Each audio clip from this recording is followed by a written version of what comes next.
Matthew 16. And the Pharisees and Sadducees came, and to test him they asked him to show them a sign from heaven. He answered them, When it is evening, you say, It will be fair weather, for the sky is red. And in the morning it will be stormy today, for the sky is red and threatening. You know how to interpret the appearance of the sky, but you cannot interpret the signs of the times. An evil and adulterous generation seeks for a sign, but no sign will be given to it except the sign of Jonah. So he left them and departed. When the disciples reached the other side, they had forgotten to bring any bread. Jesus said to them, Watch, and beware of the leaven of the Pharisees and Sadducees. And they began discussing it among themselves, saying, We brought no bread. But Jesus, aware of this, said, O you of little faith, why are you discussing among yourselves the fact that you have no bread? Do you not yet perceive? Do you not remember the 5 loaves for the 5,000, and how many baskets you gathered? Or the 7 loaves for the 4,000, and how many baskets you gathered? How is it that you fail to understand that I did not speak about bread?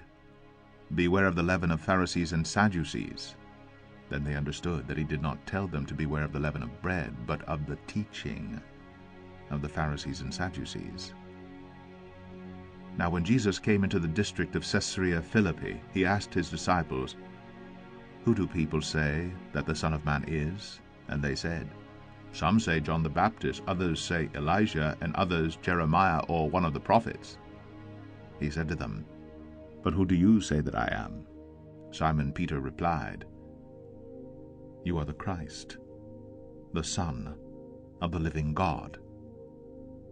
And Jesus answered him, Blessed are you, Simon Bar-Jonah, for flesh and blood has not revealed this to you, but my Father who is in heaven. And I tell you, you are Peter, and on this rock I will build my church, and the gates of hell shall not prevail against it. I will give you the keys of the kingdom of heaven, and whatever you bind on earth shall be bound in heaven, and whatever you loose on earth shall be loosed in heaven. Then he strictly charged the disciples to tell no one that he was the Christ. From that time Jesus began to show his disciples that he must go to Jerusalem and suffer many things from the elders and chief priests and scribes, and be killed, and on the 3rd day be raised.